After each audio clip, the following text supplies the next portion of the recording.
നമസ്കാരം, daily news ഹൈലൈറ്റിലേക്ക് സ്വാഗതം. G സുധാകരന് പിന്നാലെ കോൺഗ്രസിൽ കെ സുധാകരൻ കലാപക്കൊടി ഉയർത്തി.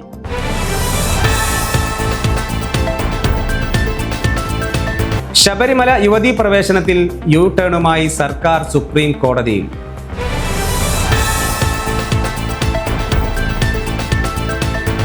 സ്വർണ്ണവിലയിൽ മൂന്നാം ദിനവും വീഴ്ച.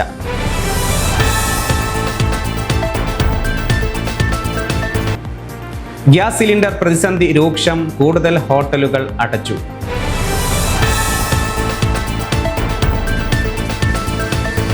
പതിമൂന്നാം ദിവസവും പശ്ചിമേഷ്യയിൽ യുദ്ധം തുടരുകയാണ്.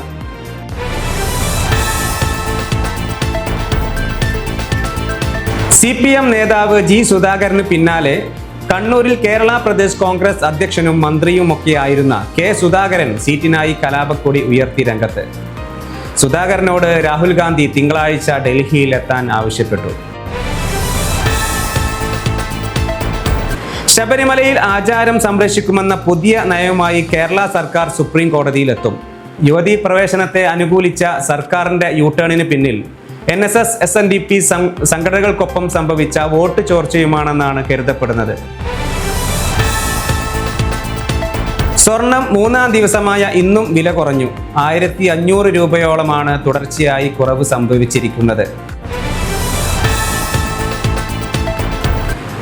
രാജ്യത്ത് ആകെ പാചകവാതകക്ഷാമം രൂക്ഷമായി. കേരളത്തിലും ഹോട്ടലുകൾ അടച്ചുപൂട്ടുന്ന അവസ്ഥ തുടരുകയാണ്. ഗ്രാമീണ മേഖലയിൽ ബുക്കിംഗ് ഇടവേള 45 ദിവസമായി വർദ്ധിപ്പിച്ചു.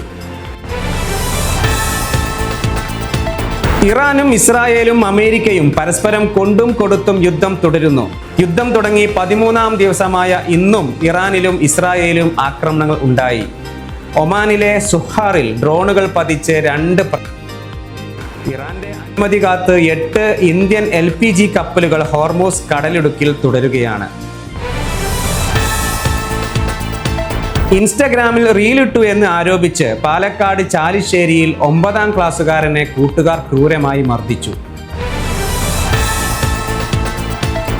പെരിന്തൽമണ്ണയിൽ UDF സ്ഥാനാർത്ഥി നജീബ് കാന്തപുരത്തിനെതിരെ പോസ്റ്റർ. കഴിവുള്ള യുവ നേതാക്കൾ പെരിന്തൽമണ്ണയിൽ ഉണ്ടെന്നാണ് പോസ്റ്റർ. ഇത് തികച്ചും LDF തന്ത്രമെന്ന് നജീബ് കാന്തപുരം. 2 ദിവസത്തിനുള്ളിൽ നിയമസഭാ തെരഞ്ഞെടുപ്പ് പ്രഖ്യാപനം ഉണ്ടാകുമെന്ന് സൂചന. കേരളത്തിൽ പരമാവധി പോളിംഗ് ഉയർത്തൽ ലക്ഷ്യമെന്ന മുഖ്യ തെരഞ്ഞെടുപ്പ് ഓഫീസർ. ഈ വാർത്താ ഹൈലൈറ്റ്സ് ഇവിടെ അവസാനിക്കുന്നു. അടുത്ത വാർത്താ ഹൈലൈറ്റുമായി വീണ്ടും കാണാം. നന്ദി.